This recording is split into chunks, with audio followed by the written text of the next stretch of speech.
Okay, I say we take a break here. We'll come back in 5 and we take it again from the top. Kevin, I can't afford to take a break right now. I'm way too stressed. I need to keep studying. Patrick, I think you need to take it easy on the junk food. Aren't you a type 1 diabetic? I haven't seen you take your insulin at all today. Kevin, I feel great. I don't need to take my insulin anymore, okay? You know what? I'm gonna go pee. What, Patrick, what are you talking about? That's like the 5th time you've gone in this last hour. Why are you going to the bathroom so frequently? What's going on? I'm sorry. I'm just so thirsty. I can't help. Hey.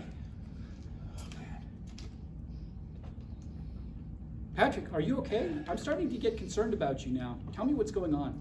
Bananas up in the air where it's hot like peanut butter. Okay, you got it? I don't understand. That doesn't make any sense.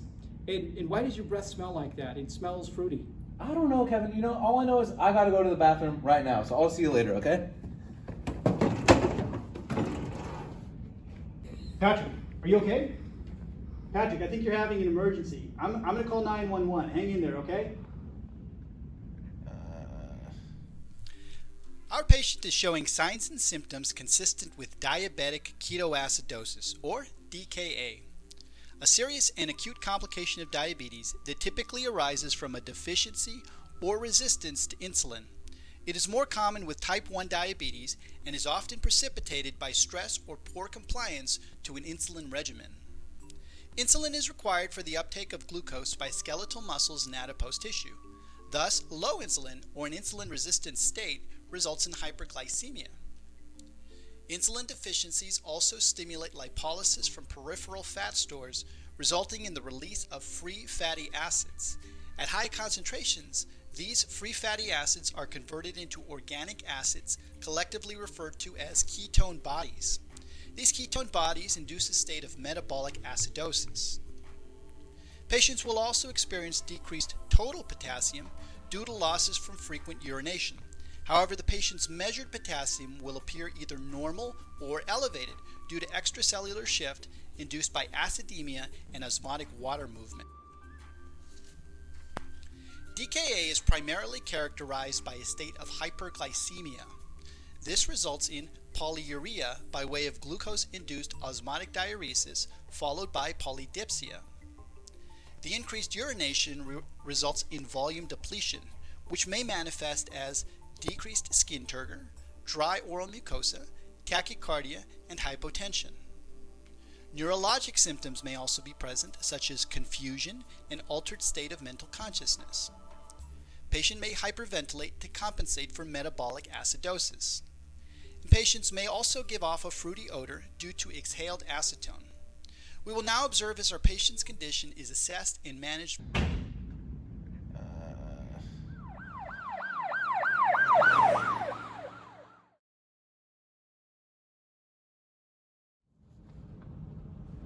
Doctor, we just had a patient report to the emergency room. It's a 21-year-old Caucasian male with signs and symptoms of polyuria, polydipsia, nausea, vomiting, abdominal pain. They're type 1 diabetic. They had ANO times 2, and they didn't take their insulin today, according to their friend. They have no allergies. Their blood pressure is 160/85, pulse is 97, and they have mildly decreased skin turgor, mildly dry skin, and they're shaky and ill-appearing. It sounds like DKA, but let me ask a few questions first. Did you guys do a urine analysis? We did, and it was cloudy urine, there's ketones present, and it's negative for nitrates and glucosylcesterase. Gotcha. What's the pH of the blood?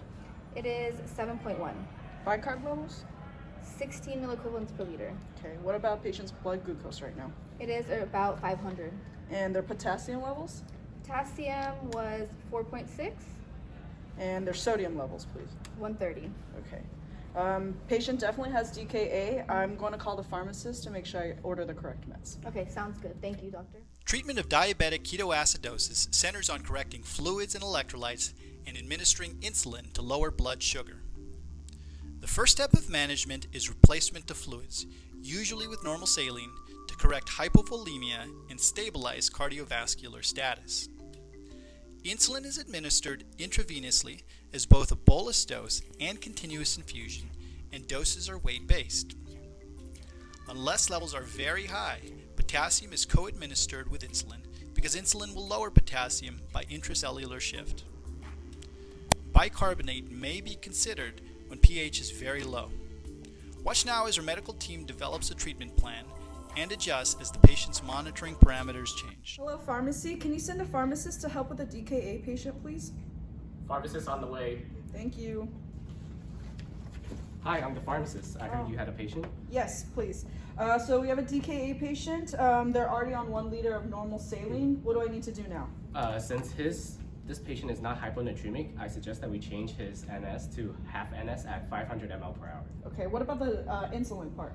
Oh, so since this patient is 91 kilograms, I suggest that we give him a bolus dose right now of 9 units of regular insulin, and then follow that up with a continuous infusion of 9 units an hour. Gotcha. Do I need to be concerned about his potassium? Oh yeah, so since the patient is going to be receiving insulin and his potassium is normal right now, I suggest that we give him 20 milliequivalents per liter of potassium in his NS bag.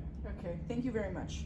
Oh, one more thing. Patient is acidotic. Do we need to add sodium bicarb? Looking at his pH, it is not.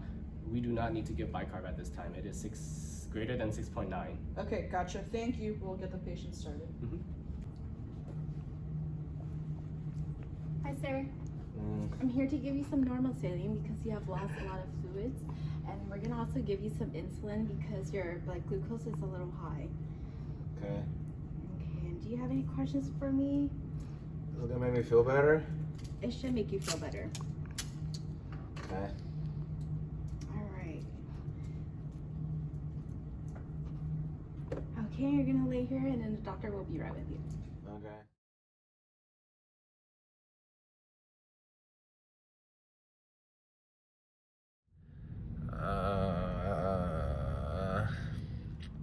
Hi, Nolan. PD patient, the DKA patient in bed 16, we've given him insulin for 1 hour already. His blood sugar is not dropping fast enough. What can I do now? I think we can double his insulin dose to 18 units of insulin an hour. Okay, I'll try that. Thank you.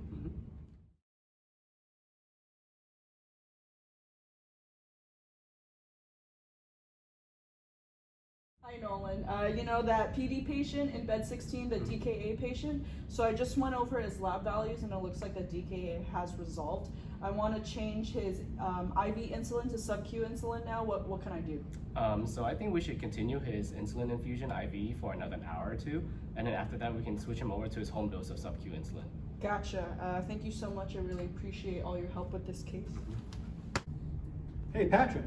Kevin, is that you? Yeah, they say you're doing much better and that you'll be able to go home soon. Really? How do you feel? I feel amazing. I honestly feel better than I did before, and I really learned my lesson. Well, I'm glad things are going to be better now. But I got to say, Patrick, almost losing you like that made me think long and hard about my life decisions and my priorities. And I decided I'm going to go for it. What are you gonna do? I'm finally going to go and get my pilot's license. Kevin, it's funny you say that.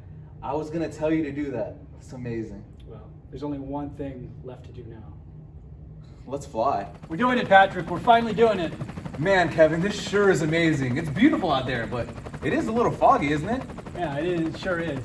What does that button do? Touching everything. What does that button do? Patrick, no! Oh my God, what is that?